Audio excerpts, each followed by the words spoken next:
You guys would not believe how many times I was in university and I had a student in one of my design classes come up to me and they were like, I need some help on something. Can you look over my work? Or can I get a critique on this from you? And I'm like, yeah, sure. Let me check it out. And I walk over to their laptop and what do I see?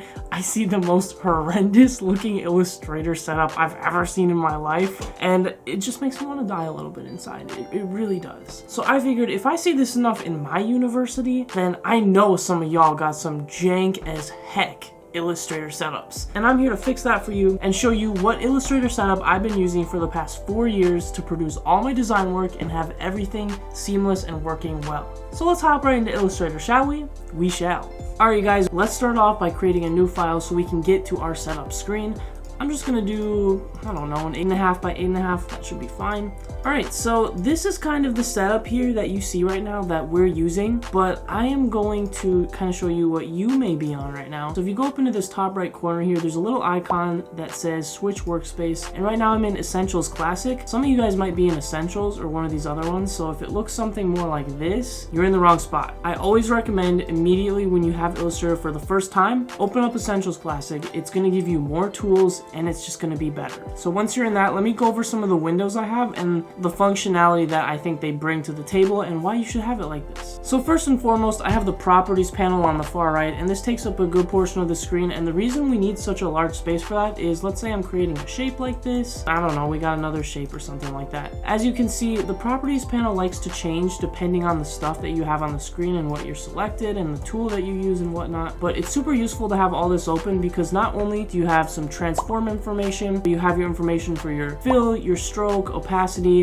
all your alignment options, your pathfinder tools that you can also expand. So I like to leave that there, and then I have this library and links menu. They're just kind of default there. I don't ever really use them, but I don't know, they may come in handy one day, you don't know. Below that is the first new addition. I popped in this appearance panel. If you don't have this or any of these panels, all you have to do is go up to the top of your screen, and on Mac it's the window button. I'm not screen recording it, but you'll probably see these menus pop up. It's on the top of the screen, it says window, and then you can go find these menus on this thing right here. So this one would be the appearance panel, and it's right here. As you can see, I have it checked, and once you click that button, it should pop out like this, and then all you gotta do is grab it and drag it to the bottom right here when that blue bar appears, and then I like to just resize it so it fits nicely. Let me just give you one example. Let's say we got this green square here and we go to our effects, which is again on the top of the screen, and maybe we want to, I don't know, let's warp it. Let's warp it and bulge it like this. Let's put on some Gaussian blur so it's a blurry warped square, right? Now let's say, oh shoot, I don't actually want the warp on it. Well, when you select an object with effects on it, you can go over to the appearance panel and you can see all the things that you have applied to it, just like that. So we can toggle the Gaussian blur on and off, or the warp, and we can even click them and adjust them again, like we have here, or we can click it and delete it entirely. It's really nice to have, and it comes in handy. All right, let's move over a little bit on the screen. So now we're checking out the next part here. On the top right here, I always have the color panel. It's just like a necessity. And if you don't have it up here, or if you're starting on Illustrator for the first time, your color panel might look like this. All you wanna do is click the hamburger button and show your options. It's gonna give you all the cool settings. I also have the color guide here. I don't really use it personally. I know some people do, but it's just there by default. And there's one menu we're actually missing right now. So let's go over to our window menu here, and we're gonna locate the artboard panel right here for artboards and open that up. So here's the artboard panel. It's really useful as well when you have a lot of artboards, which are these workspaces here. Let's say we have a bunch of artboards and you're trying to export a file, and maybe every artboard is a page in a PDF, but you have your artboards arranged incorrectly. Maybe this is the first one, but this is supposed to be the second one, and this is already the second one. We can come to the panel here and just swap them just like that. So now when you go and check, now you have 1, 2, and 3. Next, obviously, we have the swatches and brushes. Essential to have swatches because when you save a color and you need to access it, you gotta have your swatches available. I keep it here. You can create new swatches, whatnot. I also have the brushes panel next to it because when I am using the brushes, a lot of times I will use a blob brush and I need to quickly create a calligraphic brush just like this. And usually I would be using a drawing tablet with this type of thing. I don't have it, but just to kind of show you what's going on, we can just start drawing just like that. So it's really nice to have that. and it fits perfectly next to the swatches panel. Moving down from that, we got 4 things in one little box. First, we got the gradient, which is very useful sometimes. I don't always use it, but sometimes, you know, you want to add a little gradient to your shape, and it's nice to have the panel here so you can alter those effects really easily.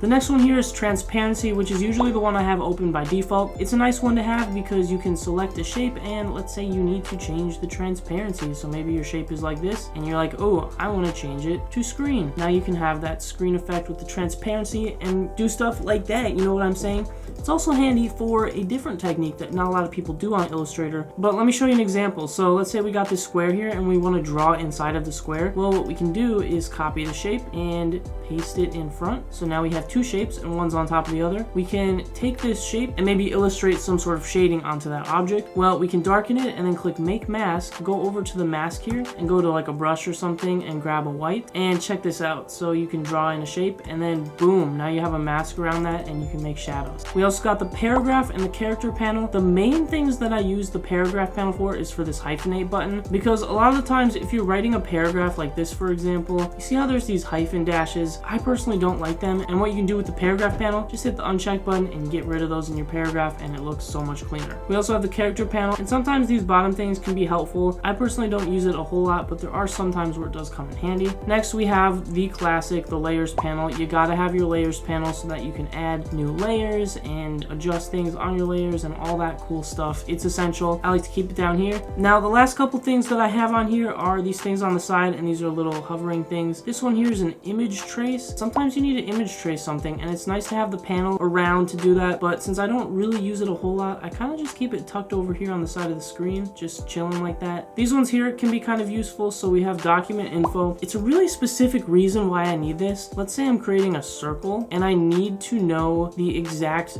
distance of that circle's circumference or something. I can go to document info and go to objects, and it will tell me exactly what this path is, and it will tell me the exact length. So this circumference is 8.0759 inches. And there's also the attributes panel, and this can be helpful for creating hyperlinks on documents. Let's say you have a button here or something, and then you're supposed to click it or something, like click here. You can take that click here and select it, and then go to image map and click rectangle, and then you can type in a URL like google.com. If you export this document as a PDF and open it, you'll be able to click on that and it'll take you to that link that you set it to. But those are the menus that have served me well over 4 years, and I highly recommend doing it this way.